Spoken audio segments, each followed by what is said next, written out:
Today I am here to announce the launching of our Justice for 9/11 Heroes campaign, which is being spearheaded by the Franklin Square and Munson Fire District.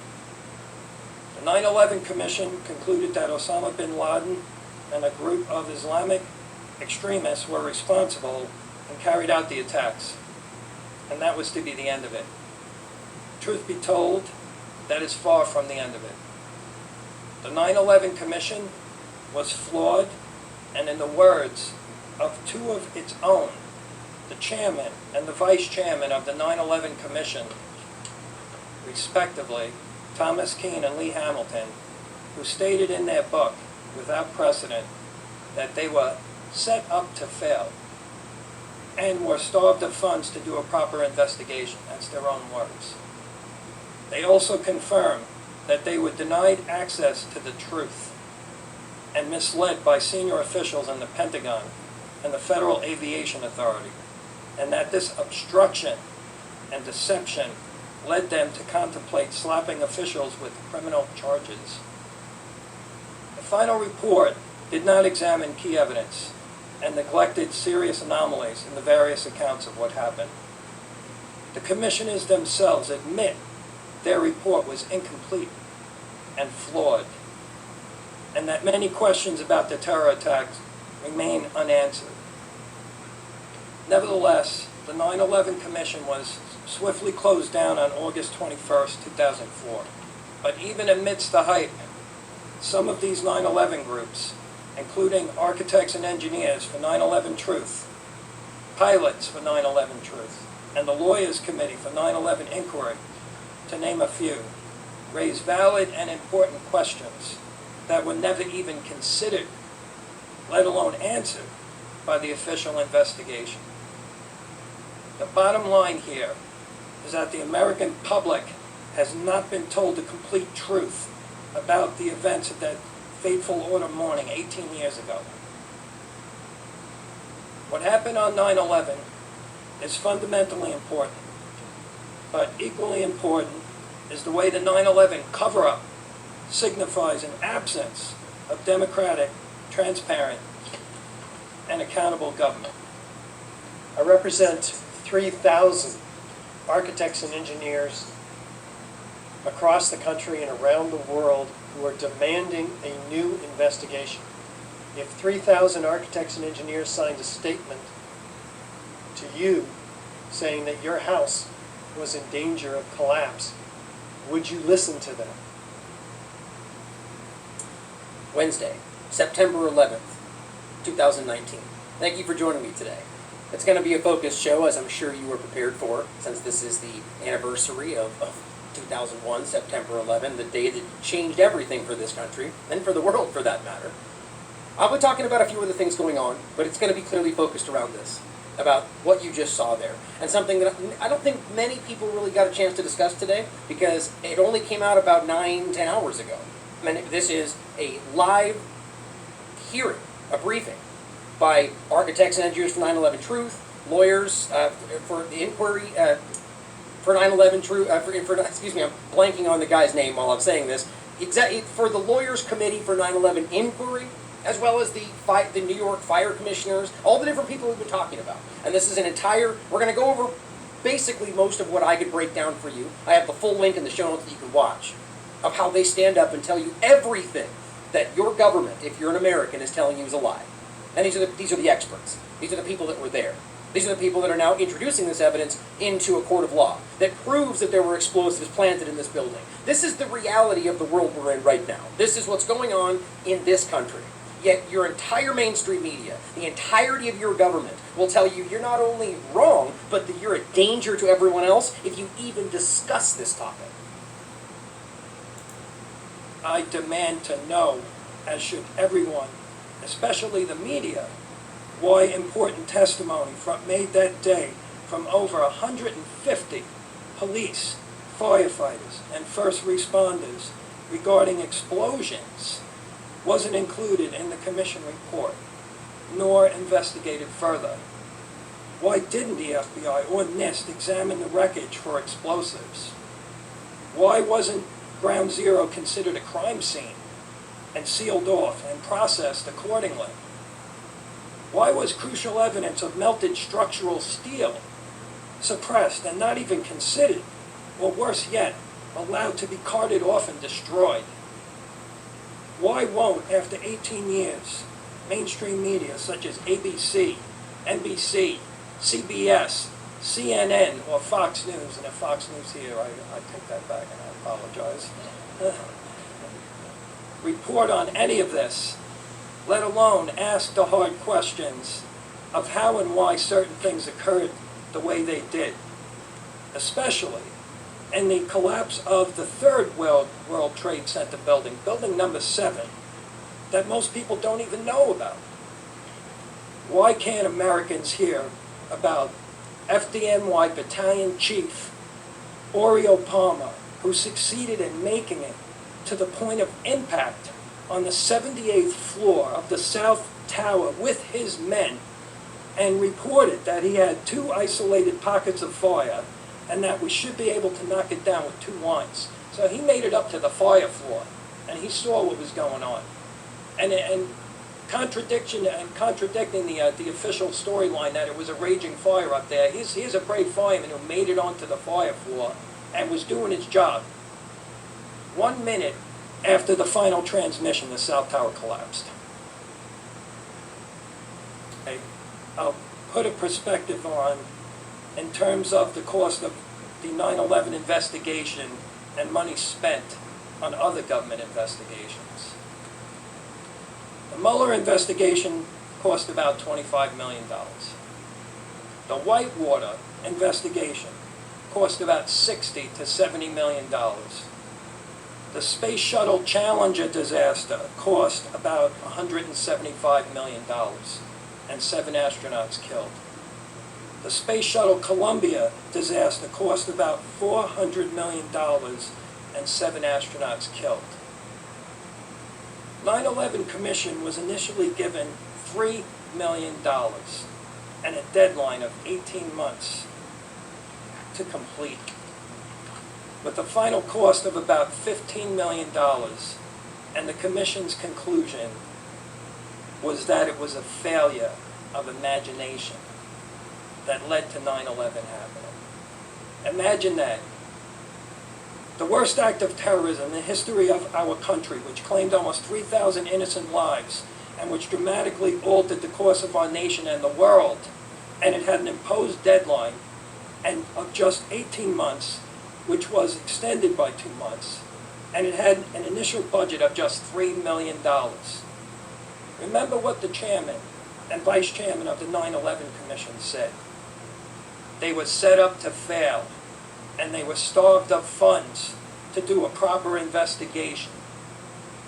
Who could have imagined that, given the magnitude of such an atrocity? So it would seem, until now, that we have left unmolested those who set fire to the house and prosecuted those who sounded the alarm. But that is changing.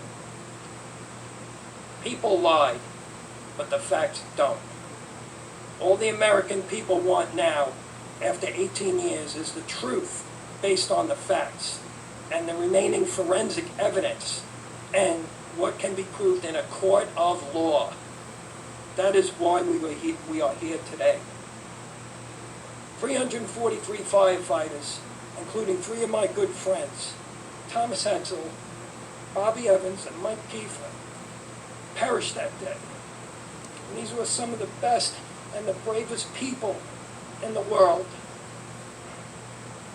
And they, along with the rest of those who were murdered and died horrible deaths, deserve justice. Never looked for it in the first place. When in the beginning it was that it wasn't found. And that lie came out way down the line, as he points out, when everybody stopped paying attention. The reality, what we're seeing here,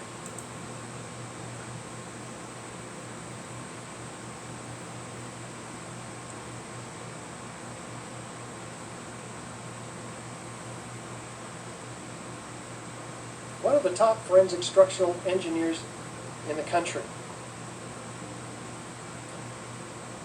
This study was released about 4 or 5 days ago. They found that they had to take out 8 columns in that area in order for the building to fail. And then it tips.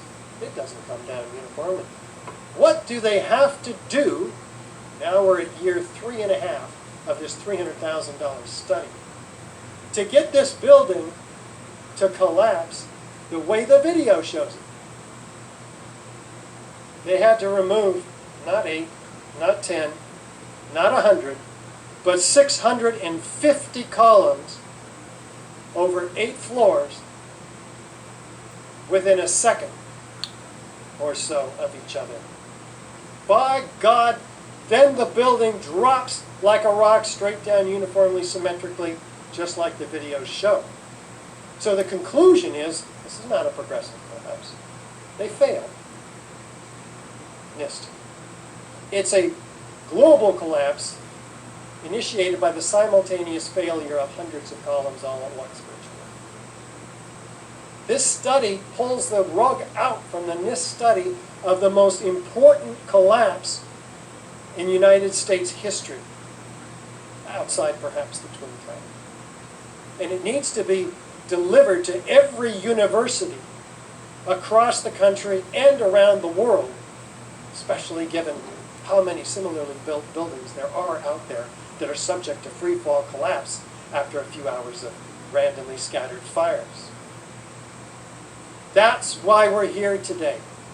That's what we've introduced into the legal system, thanks to the Lawyers Committee for 9/11 Inquiry, who's taken our evidence and this study to the next level.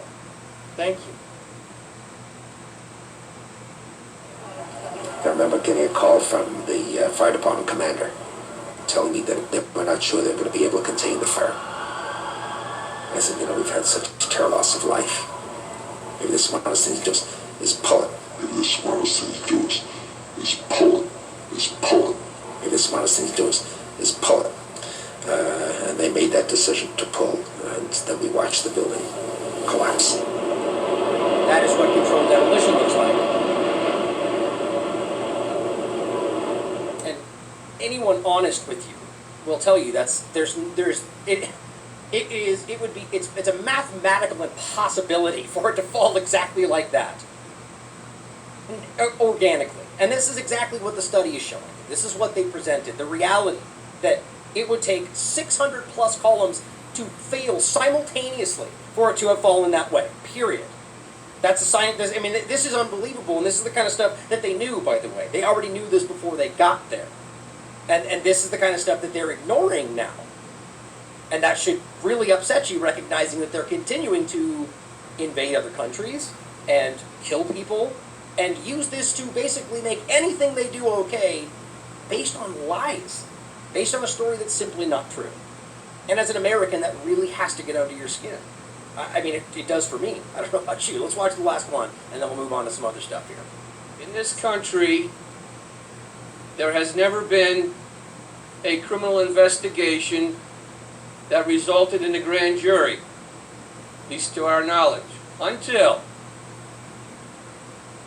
the Lawyers Committee for 9/11 Inquiry filed last April a petition, 54 pages, 57 exhibits, to the U.S. Attorney's Office in New York City. And we followed that up with an amended petition to add additional bombing charges.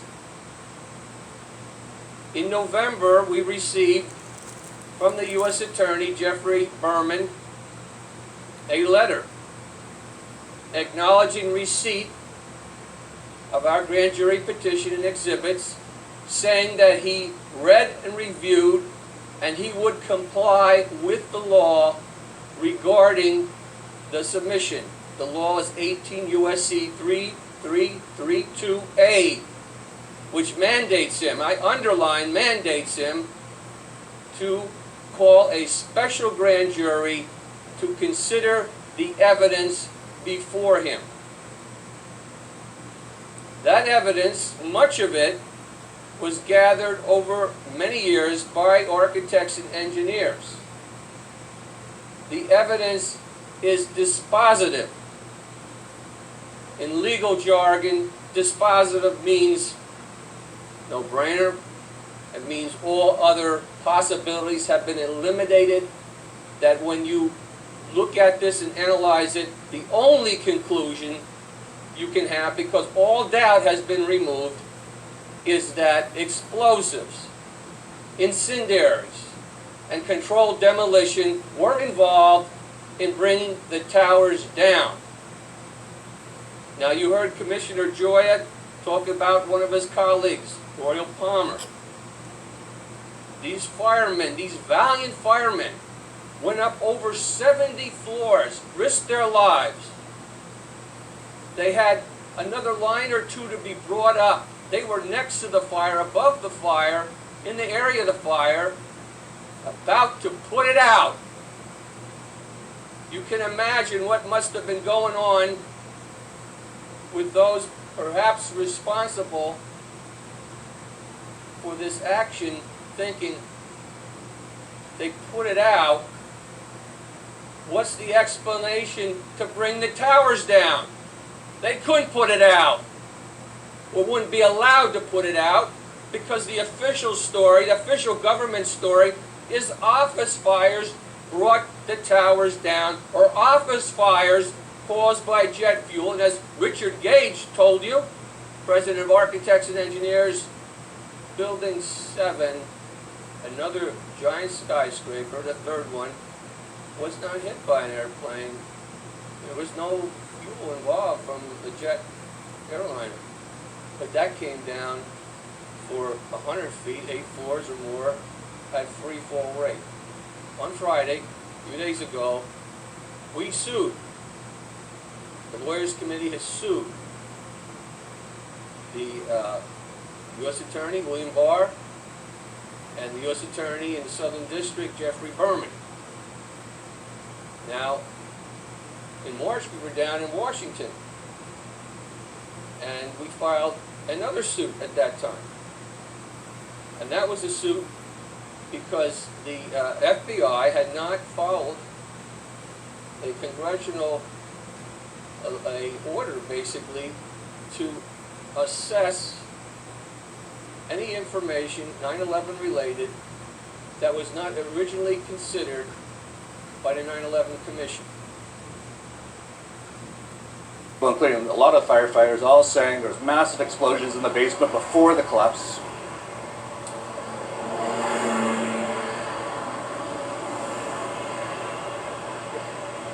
It's pretty funny, all these crazy conspiracy theorists who believe the official story, which is a conspiracy, by the way. A conspiracy of a number of people to do these things. And there's still to this day zero evidence of an airplane hitting the pentagram. Although they did put it on CNN a couple years ago. 3 frames of the video after the FBI took all the video cameras per mile surrounding the pentagram, minutes after the explosion at the pentagram, which happened the day after Donald Rumsfeld announced that the Department of Defense was missing not $2.3 million, that'd be quite a bit, not even $2.3 billion, which would be, how do you lose billions of dollars? He announced on September 10th, 2001, according to some estimates, we cannot track $2.3 trillion in transactions. 2.3 trillion with a T. That's $8,000 for every man, woman, and child in America. So he announced they're missing $2.3 trillion. Trillion. That amount, you can't even quantify. It's beyond being able to even understand in your head how much that is. It's 1,000 times more than $1 billion. And the next day, the accounting department at the pentagram exploded. And they said a plane hit it, but there's no evidence of that. There's no video, you can't even see anything of a plane. There's a few small parts that could have easily been dropped by anyone on the lawn, but there's no evidence of a plane. And then they said another plane crashed in Shanksville. Here's a photo of a plane.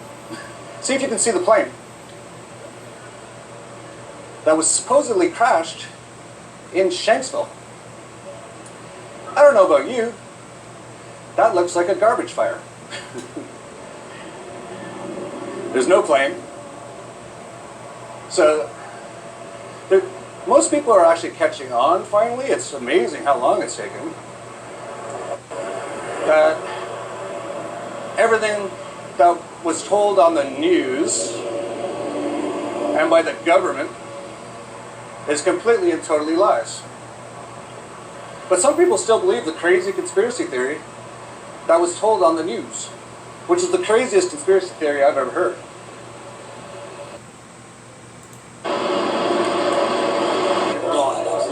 Floor by floor, instead of popping out. It was if they had detonated. Yeah, They were detonated, planning to yeah. take down a building. Boom, boom, boom, boom, boom, boom, boom. All the way down. I was watching it and on it. Floor by floor, instead of popping out. It was if they had detonated. Yeah, They were detonated, planning to yeah. take down a building. Boom, boom, boom, boom, boom, boom. All the way down. All of a sudden, it was like bang, bang, bang, bang, bang, like bullet shots. I saw from the corner, boom, boom, boom, boom, boom, boom, boom, boom, boom. Just like 20 straight hits. Just went down.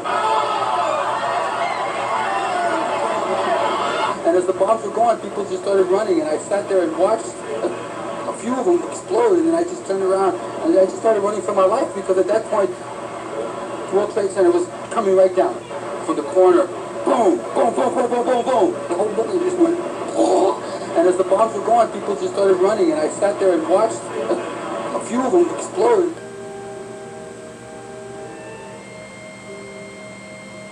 Links below.